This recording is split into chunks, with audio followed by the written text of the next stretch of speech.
So I don't even know where to start with this, but like bass pedagogy, it's a bit and how it's evolved. And where do we even begin?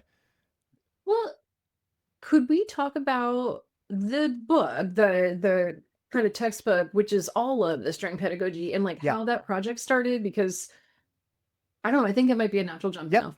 Perfect. So I got an email from Dijana Ihas and Miranda Wilson, who I didn't know either one of them. And I'm kind of ashamed to say that because Dijana just got the Lifetime Achievement Award from ASTA this year. And when they wrote to me, and they had a bass contributor in mind, and they'd been working for a couple of years to put this idea together. So they'd already written like sample essays, and they'd had this peer review process, and they were now choosing between two publishers. And unfortunately, their bass player had some things come up in their life that they needed to step out of the project, and they recommended me. And I got their email, and of course, I did what everybody does, like I Googled them and went, "Oh my God, how do I not know them?" And Miranda's published so much, and Diana has as well. But I just anyway, I was like, okay, they're very serious. I read through all of their essays that they had sent in for review. They're really good. And I immediately freaked out. I'm like, I can't do it. I could teach the bass, but I'm not a musicologist, right? And I haven't done a doctorate, so I've never really done any kind of like research process. I didn't even really have like a bibliography class in my master's.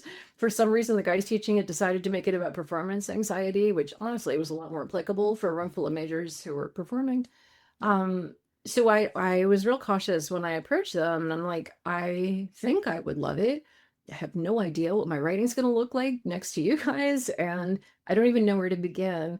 But I also called Jeff Turner, who was my teacher in my master's, who the poor guy, I'm just continuing to lean on him as my mentor. And I was like, Jeff, this is like a project for someone who's probably doing a doctorate or wanting to get an academic job. And so we had a longer conversation about that. And he always gives me such great advice, but never tells me what to do, which I think is the hallmark of a really great mentor. This, like, here's some ways you could frame it. Now you go make your decision. And so I decided that it would be it was a good time. It was 2020, so you know what the world was like back then. And so I dug into it, and I felt like I had their support. I had Diana and Miranda, and I also have like the most amazing music library here in Rochester. And didn't know, because I don't work in that kind of faculty way. I didn't know how much support I was going to get from them until I started asking questions, and they gave me all kinds of advice about research. But they could also do like pull a lot of articles and scan them for me. And wow, that it was just exactly the right time to do it, because I thought if that had been my doctoral project back in 1990 something, couldn't have done it, right? It wouldn't have, I mean, I could have done it, but it wouldn't have been this, where like I would reach these points in my research. Like I read, oh, this was one of my favorites, and I bought it for myself as my sort of graduation present, the Pleniowski Oh yeah. History of the Bass. It's all in German, by the way. Yeah, I speak German, but not that well. And so, well, I'd reach points in here though where he would talk about something, or Paul Brown's book, he would talk about something. I'm like, I can't find this. And I would reach out to like Larry Hurst or Kurt Baroque or somebody and say, "Do you have it?" And before you know it, they're like, "I know, but I know who does. And here's an email introduction." And a day later, somebody would send me a scan or a cell phone photo. And it was like, that's amazing, like that we can do that kind of research so quickly, and that the interwebs have made us so much more connected, right? Like that you and I can even have this live conversation, but on opposite sides of the country. Hmm. So I love that. I don't know about you, but I love being in school, and I love being in libraries. So it took 3 years ultimately. But the other reason I did want to say yes to this is I feel like I know how to teach, but I don't know what all the materials are. And I am super book driven and nerdy like that. So it was kind of like, this is kind of perfect time for me to do it.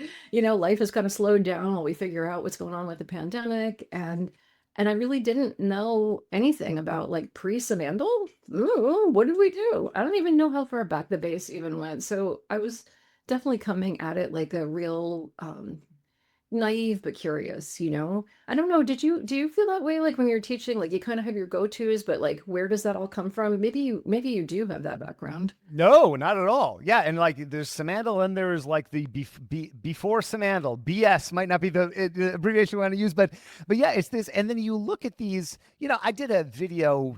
This is I think a 2020 thing for me too, but a video about that whole Viennese concerto era, and it's like my goodness, these players must have been amazing to be able to like do this. So, and then, but like, yeah, how did they learn? And yeah, I wonder about that frequently. I wish I could go. I was talking to Cornel Lecomte about just like previous eras, and he was so excited, that wonderful Belgian bass player, and he said, "Don't you wish you could go back even just for a little moment and just teleport back in time to like Dittersdorf's era? Like, what was that? What was that like?" And he's done a lot of research. I remember him telling me he was very full of himself, that Dittersdorf, but just like yeah, it's so interesting, and it becomes so mysterious to me as we go back. Yeah, and I think I would love, like I think you're saying too, I would love to go back and just hear what they sounded like Yeah. because yeah, if they're writing at this level, if they're playing at this level and on gut strings and on instruments that were set up differently Mhm. and right, different bows, all this other stuff, I would really love to know. Mhm. But I think I was a little bit curious because there was something that happened maybe 20-ish years ago. I think David Newbert and Jeff Braditich did some kind of like trying to trace the American family tree, and I heard about this from them actually. We started emailing about maybe doing it again at the 2023 convention. Just had too much on my plate to pull this off. Sure. But come and tell us, like, do you play French or German? Do you sit or stand? And actually, when I did my ISB presentation, I used our Whova app to poll the audience in advance. So, I mean, I didn't have 100 people there, but 100 people answered it because it was convention things. Mhm. And I wanted to kind of go further with, so if you play German bow like I do, why do you play German bow? And if you study with Kate Jones, you do it because it's the right ergonomic choice for you. But a lot of us, it's like, my teacher only taught German bow. Yeah. And that's fine, and it works great for me, but, it's like, and why does he play German bow? Because he actually grew up in Philly, which should have been a French town, and my teacher did grow up with belay method, which is a very Philly thing to have, and Mhm. so anyway, I just think it's kind of interesting to unravel that, but more people, when I talked to them as I was starting to write my chapters, had no idea why we study the things we study or why we play the way we play, and it seems like, oh, it's a great opportunity right now for us to learn a little bit more about it. And then, like when we're teaching, I don't teach everybody exactly the same way, but I have kind of methods I pull on. But, you see a student who's got a different set of interests, or there's new music coming out all the time that you want to incorporate. So I feel like we're at that kind of point in history where it's this real delta effect. And it's not like I study Simandl because my teacher studied Simandl because our great grand teacher was Simandl. Like, I think that's kind of over now. Well, I think a lot of a lot of people in that are really deep in the bass world might think, oh, they've got it all figured out in the violin and cello world. And the more I've learned, there is a lot of a divergence in pedagogy in the other strings as well. I was just reading this really interesting book, and of course, the title of the book and the author escape me, so not very helpful right now. But it was about how in the era of like Auer and some of these great teachers from the late 19th century on the violin side, you had the great players were the great teachers, and this person who wrote this book was a Galamian student, not a fan of Galamian. He made it clear in this book, and his contention was that at a certain point in the violin pedagogy side of things, there was a divergence between, it's like the Heifetzes, although Heifetz taught a little, but the players of that era, they were like players, but they weren't teachers in the same way that those other people were. So his contention, true or not, is that things kind of broke down a little bit as we got into the 20th century. And so I just thought it was interesting because you might think, oh, our pedagogy is evolving so rapidly in bass. I think that's true. And oh, they figured it all out 150 years ago on violin and cello. And that might be somewhat true, but I think there's a little more nuance to it on the other strings too. We're all kind of, on a journey. I think so too. But I mean, there's a reason that book that we put out is more than 50% violin. There's more. Yeah. There's just, yeah, exactly. There's Yeah. more. And I remember joking with my colleagues when I was starting to orient myself and figure out, like, well, how far back am I going to go? And I finally just decided I'm going to go back to 1820. I'm going to go back to where the first really, truly double bass things are, and not violone, and I'm not even going to deal with it because I don't want to have an argument over where we really came from. And then I thought, oh, I'm so sorry. I'm like not having to deal with 200 years that you're having to deal with. Oh, well. I mean, on the other hand, I don't know as much about the development right now of violin and cello methods, but I do see it in our community that it is just on fire in the best possible way. Mhm. It's just very exciting to me. So what are some of like if you could go back in time, what are some of those like exciting points? So 1820 is kind of when what we would think of as double bass playing slash pedagogy, like we would probably recognize what's going on if we went back to 1820. Yeah, so if we go back to 1820, we have our friend, Dragonetti is kind of inspiring everyone, right? With his playing, and I mean like Beethoven, you know, like the big people that we consider who wrote the really juicy bass parts of that era, they saw him or they played with him because, he did play chamber music where he might play the cello part or the violin part, like crazy mind, right? To be able to do all this. So it was really pushing on like the lack of skills for your kind of everyday bass player. Because I'm sure there were teachers, but there weren't bass classes at conservatories by and large. Or if there had been, like Fenselhauser is the what I call like the German Austrian area teacher. He put out a method a little earlier than this. And so obviously he must have been teaching before that. And it's very well organized. It's basically Samandel. It's so well organized.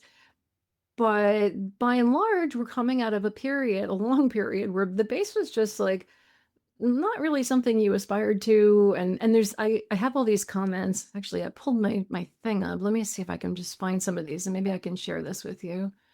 Um, yeah, can I Yep, share? I will make you the co-host of this Thank Zoom. I've my 2020 Zoom skills are still there. So there you go.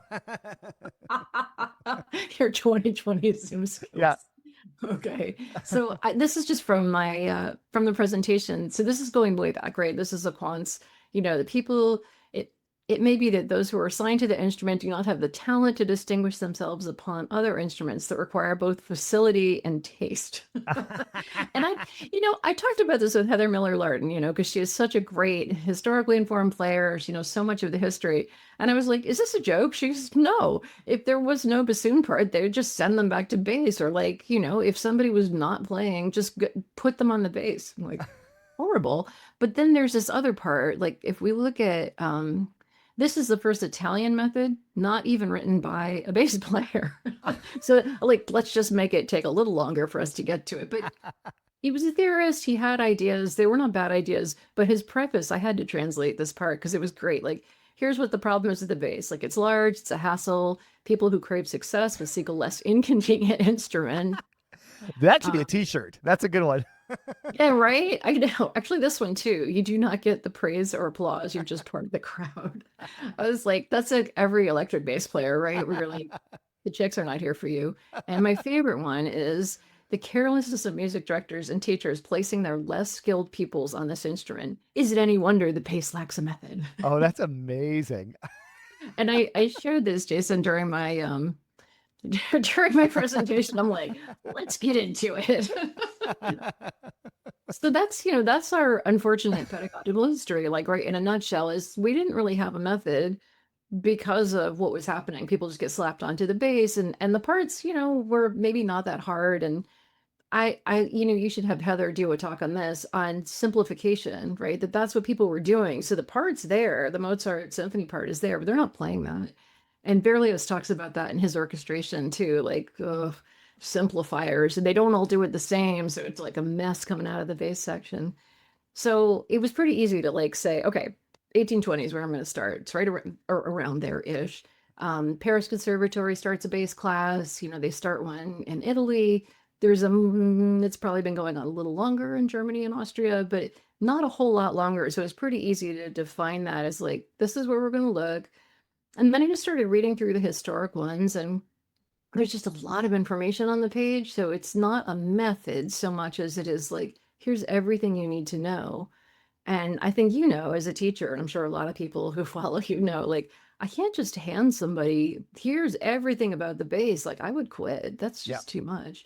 I love that about like essential elements or progressive repertoire that's like spoon feeding you the little bits you need to be successful and to keep getting involved.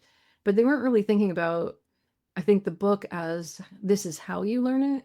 And that's the other thing I would go back and do is I would go back and sit in the lessons. I want to know like, how did you teach? What was the way that you were motivating the students? Like, how much did you give them every week? Did you meet every week? Did you meet every day? Like, I don't know what they did. And I don't think there's any bass player famous enough that kept a diary that we can go back and see what it was like.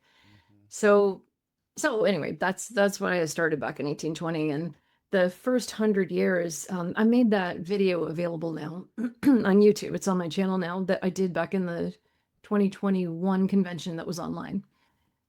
So that is it. I'm sorry, everyone, that it is about a full hour because I'm just like nerding out the whole time. I will, about, like, I will link up to that so people Oh, can, that would be check it out. great. Yeah. Because like I did for this one in Florida, I put a lot of visuals in because I thought it's hard to get the stuff. I mean, it's out there. Some of it is scanned, but some of it really was just like I said, people sent me pictures or scans directly, and I wanted to share it as much as I could because I think it's really interesting. And it's on a video, so you can skip ahead if you're not that interested. Find the parts you want to know about. Yeah, that's cool. Yeah, boy, the knowing the how would be so interesting. Like how often did you meet? What did you cover? Because the magic is in like the how it's delivered, not necessarily the end. The end. Myself and many other people have wondered if we take like Samandal for instance, and we look at those opening pages where you got like double sharps and like aleatoric is like, why on earth would you start here? Well, in the broader context, it probably does make sense. But yeah, there are a lot. You just wish you could bring these people back with our modern technology and just get some long form conversations of how this happened. I like that. A long form conversation. Sit down, Franz. We need to talk about this. Well, what's really funny to me is, so I'm a mom of a Suzuki violin kid. Back in the day, and watching them start in first position, of course, and then you start stretching forwards and backwards, not pivoting like we do on the bass, but that's okay. And it's like, I get it. You want to teach all the strings the same. You want it to, better than I do. If you're in a classroom situation, you want to do that. But more than ever, after doing all this research, I'm like, yeah, we're really different. We deserve our different pedagogy. We deserve to not be coupled in with the essential elements and those other like sort of heterogeneous approaches to string teaching. But what are you going to do when you're in a classroom situation? Like, I mean, that's something I think that ISB is really well positioned to answer. And I see people like Renata Caceres and Dennis Whitaker really thinking about like, how do we bridge that for people who were not bass primary? That was not my job in this book, though. Yeah. Like, my job was I read 100 methods so you don't have to. So like if we could go back so 1820 would be pretty cool because we're seeing Dragonetti and the influence and like we're simplifying. We're not sure how that's going, but we're bass playing as we know it is kind of happening. Like what are some of the other inflection points? I mean, if we fast forward a lot, I'm sure the whole progressive repertoire, George Vance, that's probably an inflection point. What about before that? Were there some other like the steel strings or like what were some other points that really like sort of propelled? Okay. Well, there's that, but let's go to, let me see if I can scroll forward here to find, I feel like the early 20th century is the next big inflection point because then we get to like Nani around 1920, and that's still what's taught at Paris Conservatory. Wow. There's other, like every teacher there, that's part of their contract is to write a method. So it's great that we have, I'm going to say his name wrong probably, Bernard Sales. Do you say the S at the end? I don't know. I say the S. I'm not sure. Is it Jean-Pierre Roulet? Yeah. Like I read all of those as well, and they're really good. They're really good, but kind of like it's kind of like the earlier methods where it's here's a lot. It's really well codified. It's really well written out what to do, but I would love to see it in action because it's not a book that like a self-learner could pick up and really go through well. And I know that that's not necessarily the benchmark we're shooting for, although it's what I'm thinking about a lot now when I write or when I do any videos is like, and I think, you've really inspired a lot of that, Jason, because of the way you do when you teach online and when you talk about what you're playing and why you're teaching it the way you are. I think that's what we really need in the community is more of that kind of help. Anyway, you were asking me a question and I got sidetracked. I'm a little squirrely. One of the things was also getting towards the war, getting towards the First World War and the Second World War. In between those, there was a real movement towards having like a bass community, and this is what I'm looking for right now, is to show you Der Kontrabass. Did you ever see that newsletter that came out very briefly? Wow. Very briefly. No, I am not familiar. Wow. Okay, let me see if I can find this. Okay. Der Kontrabass was written, I mean, it was started by Finn Dyson, Hmm. and Friedrich Warnke. And so they're both teaching in the early 20th century, let's say, generally speaking, 1910 to 1935. That's a total guess on how that date is there. But Van Dysen has this excellent method that I do not know why it is not more adopted here in this country. Very thorough about how to practice, why to practice different ways. He has this one part that I wanted to share from his book where he's talking about which type of bow should I use. You know, naturally, he's a German player, German bow player, and he has very specific ergonomic physiological reasons for playing German bow. And I'm only translating it here just to make it easy for folks, like just that little red paragraph Hmm.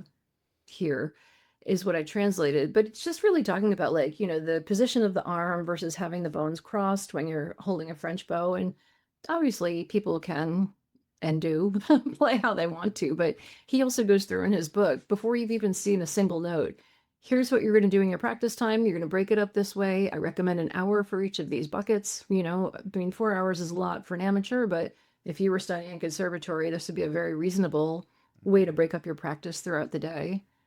And let me see here.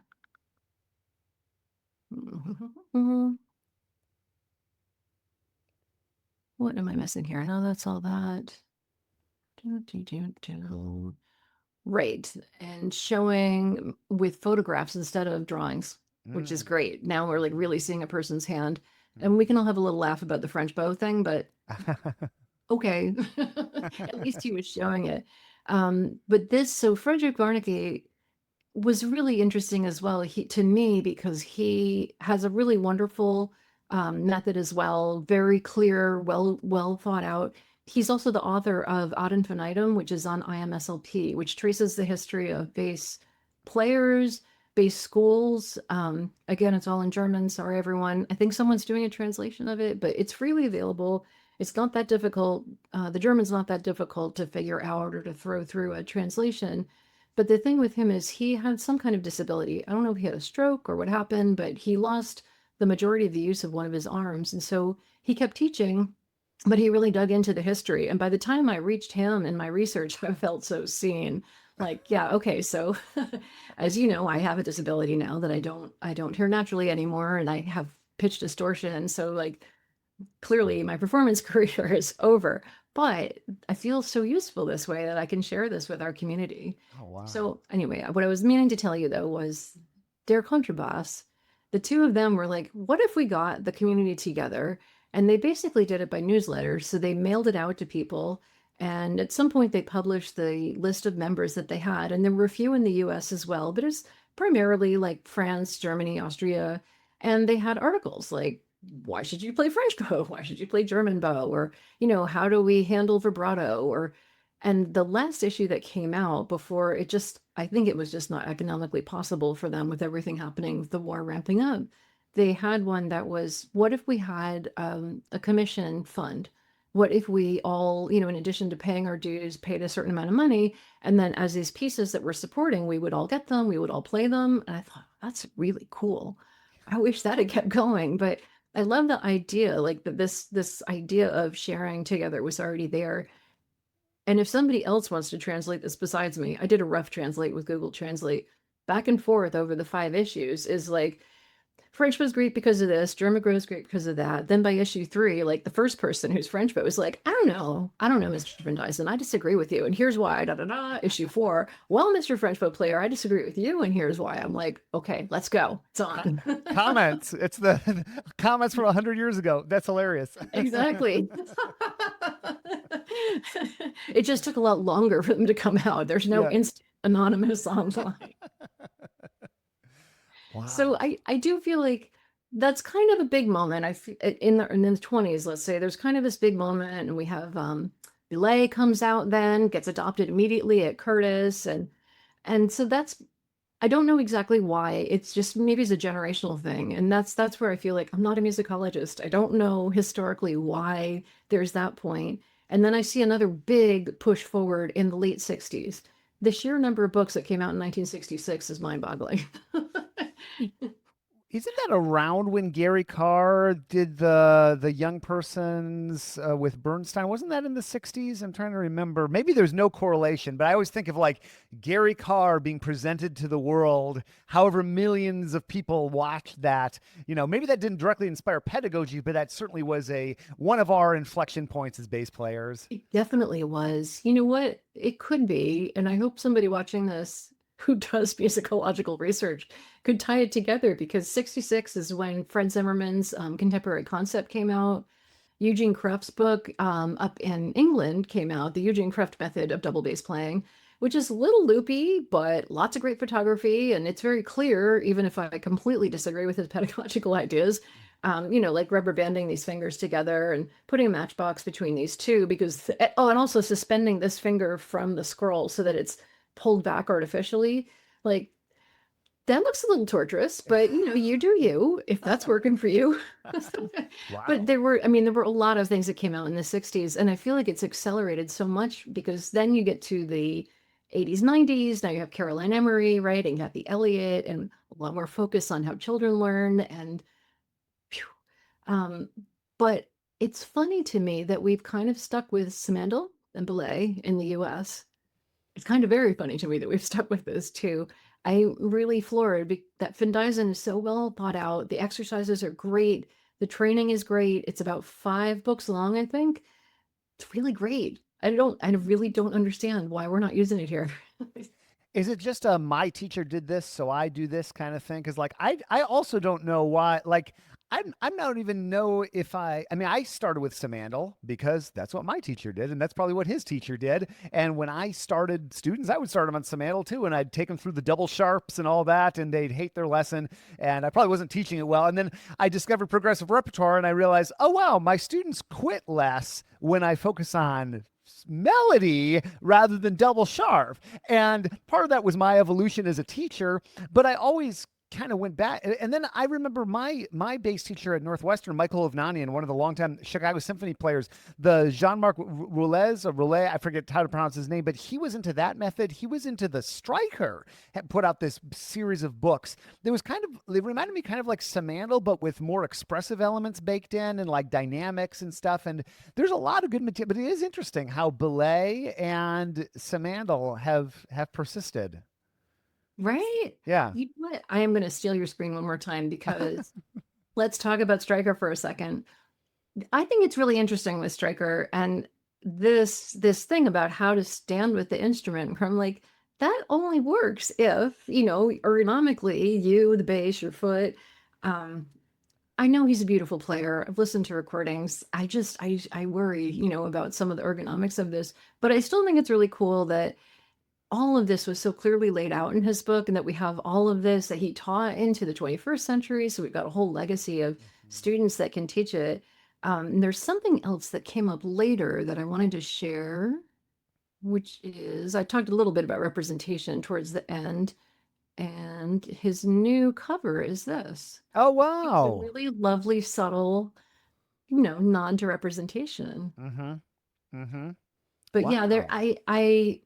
I agree that I think we taught what we knew, and who has time to go learn all these things and then make a decision how you want to teach it to other people? Like, I think you and I we're like at that kind of in between. We adopted progressive repertoire after having started another way. And I agree, like I didn't really have for kids anything other than what they brought from their school. And then I would supplement it with pages from the Samandal method because I didn't want them to have to carry that big book around. Like let's do this particular exercise, or there's a good My First Samandal. I don't know if you know that one. No. That someone put together. It's got pages from the method, pages from 30 etudes, scales built in. It's a little bit more of a natural way to go through it and not have the whole, your 10-year-old student doesn't need the orchestral excerpts. They probably don't need all the scales and intervals. Like they just need little pieces of it. So yeah, Fisher published that. Oh, cool. My First Samandal, which is, I think it's very good. I always question the whole, like, do we have to go up by half steps really? For the same reason you do. Like, I'm not eager to get into double sharps and double flats too soon. Like, let's just get some good logistical spots on the bass, which is what progressive repertoire does so beautifully. Yeah. Yeah. 100%. Well, I think we both went to school around roughly the same time. So like school in the 90s, and so like the internet was kind of percolating, but not like a part. I think I got my first email. I know I got my first email address like at some point at Northwestern.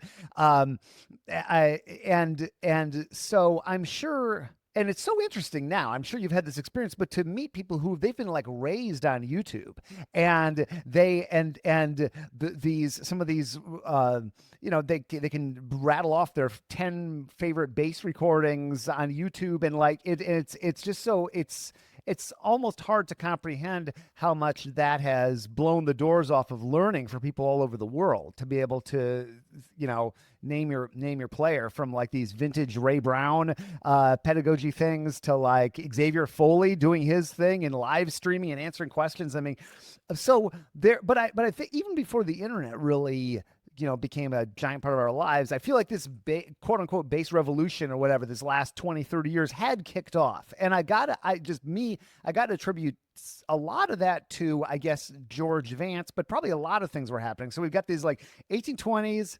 19 teens, whatever, with this like amazing, like what would have maybe been the ISB, but then wars happened and everything. And then, yeah, I got to do some research on this, like 1966. What on earth was going on to like get all that? And then Gary Carr was definitely, he popped on the scene at some point here. And then obviously we got like his initial, what then became the ISB, and then that, and then maybe around our convention. Like, when do you think, or am I just deluding myself because I'm a bass player? Like, I feel like we are in this bass revolution in pedagogy, and like, when do you think this like current wave of development kicked off? I completely agree. And I think it may be coincidental that like 1820, 1920, 2020, but it does feel like those are big focal points for us, that the things that have come out in the early 21st century now, I keep calling it like the golden age of double bass, because the instruments are so much easier to play, right? The shapes keep changing, the angled end pin, oh my God, the string technology. Jason, you should have seen the strings that were at the convention.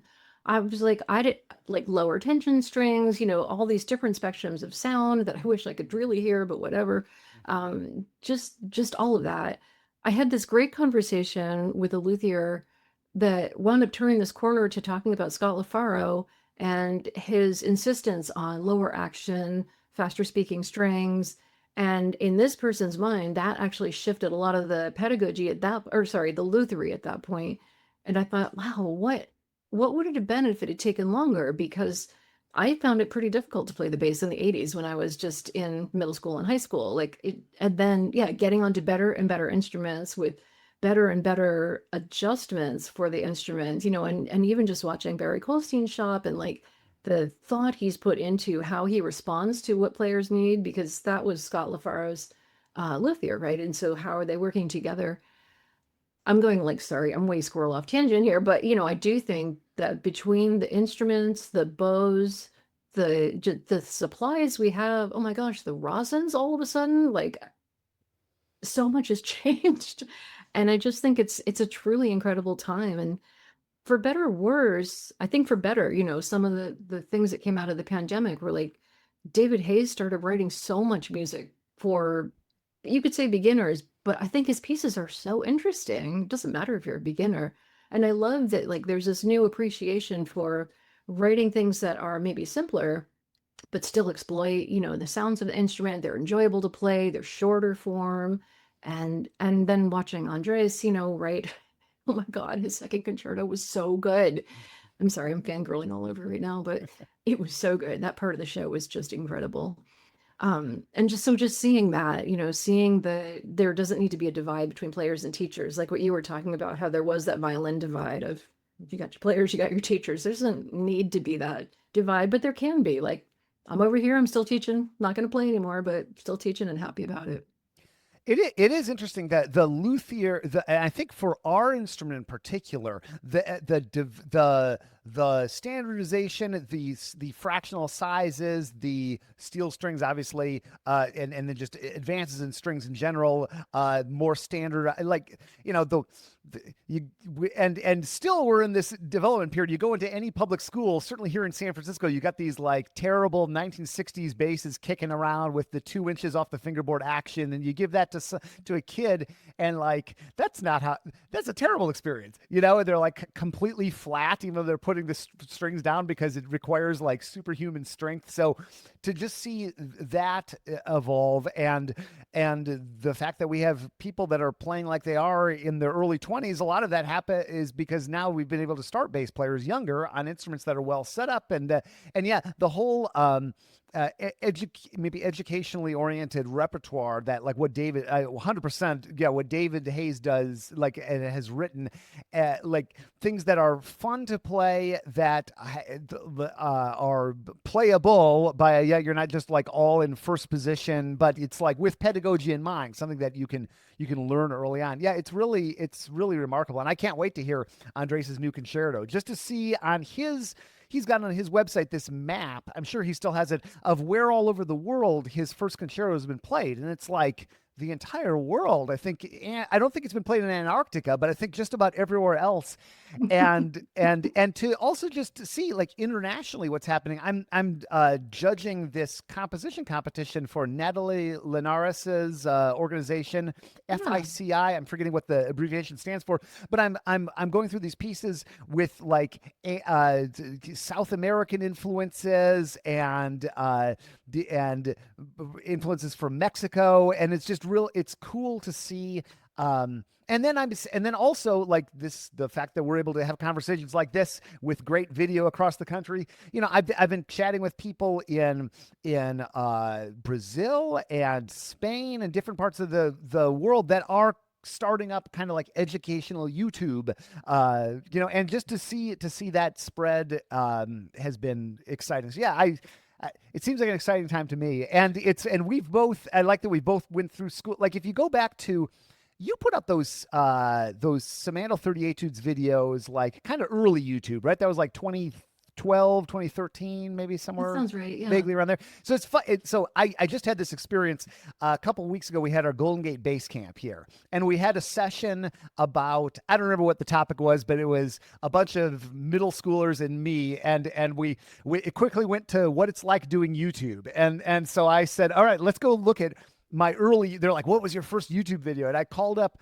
this video, and it was from like 2009. It's not really that long ago, but I called it up. It's my friend Andy Anderson teaching in his basement. And we started, the kids were like, the quality's terrible, which is funny because like I never used to get that comment, but they're right. It's like a 2 megapixel camera. And it's like hiss, and you can hear it was in the era when we could only put 10 minutes up on YouTube at a time. And then I went to something that I just put out recently, and they're like, whoa, it looks amazing. And it's crazy to think, I mean, 2009 is not that long ago, really, but to think about how far we've come just on the technology side and the impact that's having, like who even knows where we'll be in 5 years. I love that you gave them that forced perspective of here's what it used to be like, kids. Oh yeah, and they're like, I forgot time limits. Yeah, I forgot there were time limits on YouTube. That's such a good point. And now you could just run all day or do an entire concert, live stream it if you wanted to. Well, and I can't wait to see more. Like you see Xavier Foley, he's a great example. Like, so here's this person he came to San Francisco about 2 months ago. He played a 75-minute solo bass concert at Davies Symphony Hall. It is the first and only time solo bass has ever happened, with or without orchestra, at Davies Symphony Hall. People who've been there since the hall was built can't ever remember this happening. So, you know, to like all his own music, what, you know, and just unbelievable. And then to be able to, he also puts all of his music out online. You can watch it, you can pick it up. He also does these live streams. You can interact with this great artist like in real time, like, and just, I can't wait to see where that goes. And we have Matt Rabicki doing something similar on the jazz side of things, taught at Juilliard for many years. And I just, I think it's exciting to see how this technology, like I think I said, probably said this to you when we talked 10 years ago, this stinking cell phone, it's like the best and worst thing that ever happened to me.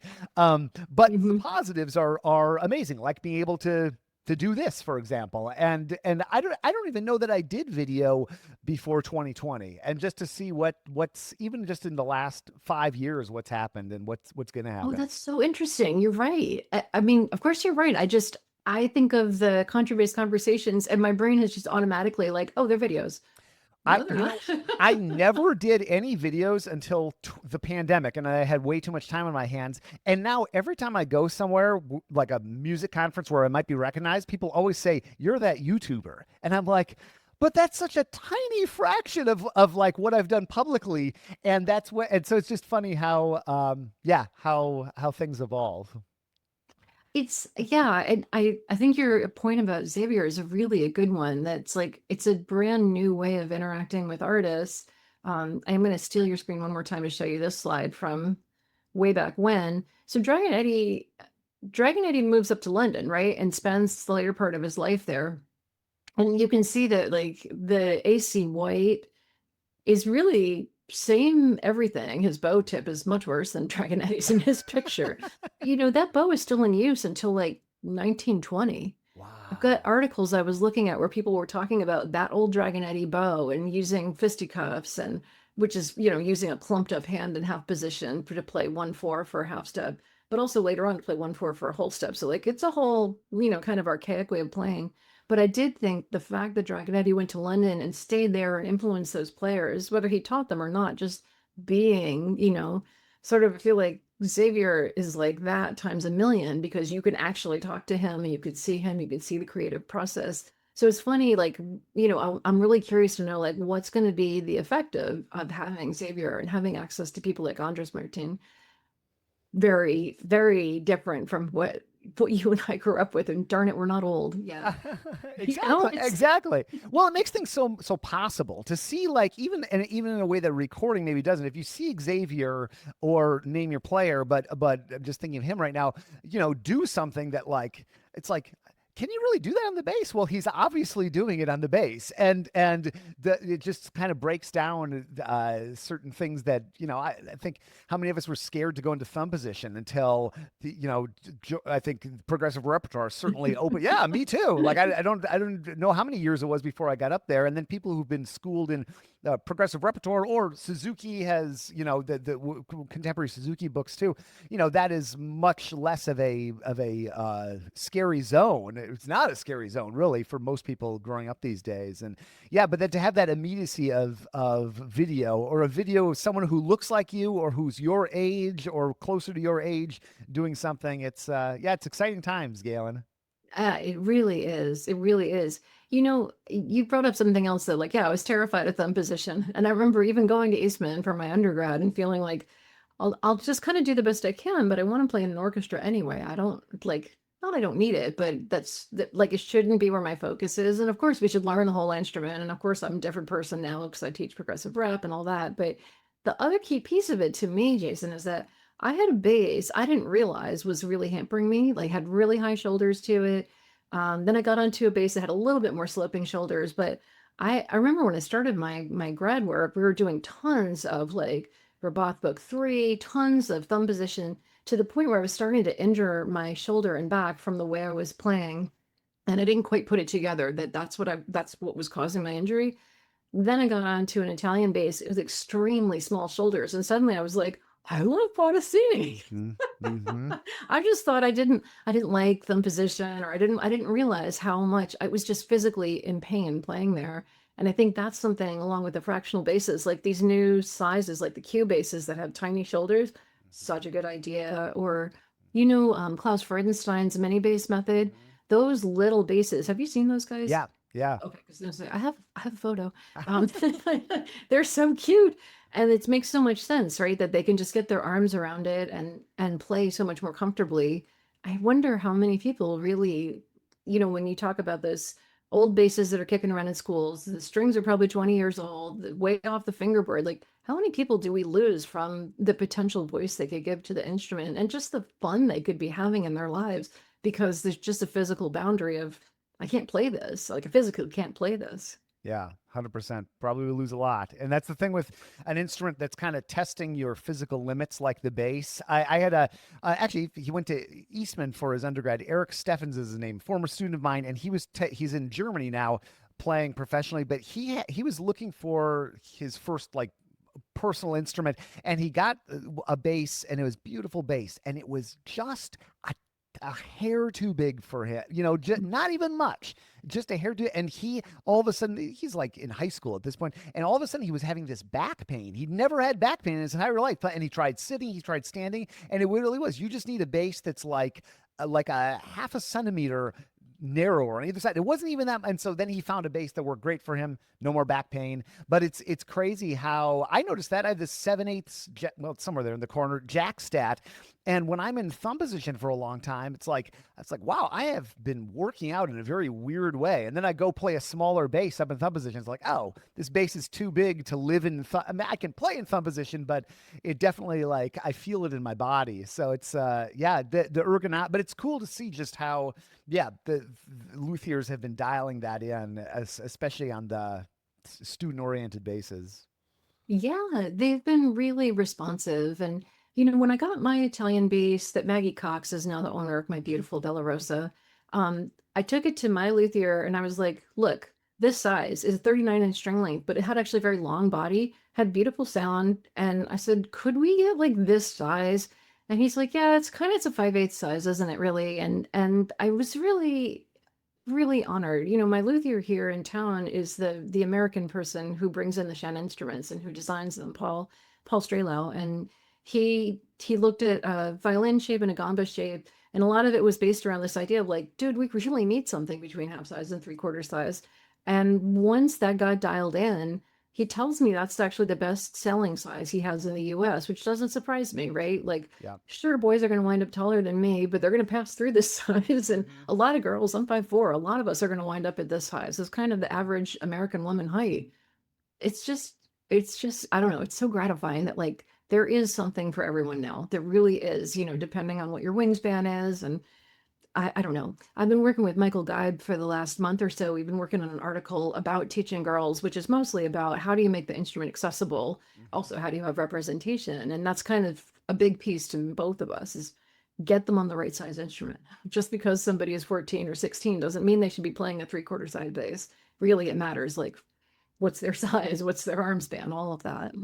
Oh, cool. I can't wait for that. That's great. I'll be looking forward to that. Yeah, I'm looking forward to. I think we have the green light from American String Teacher for that to go forward. All right, So looking cool. forward to that.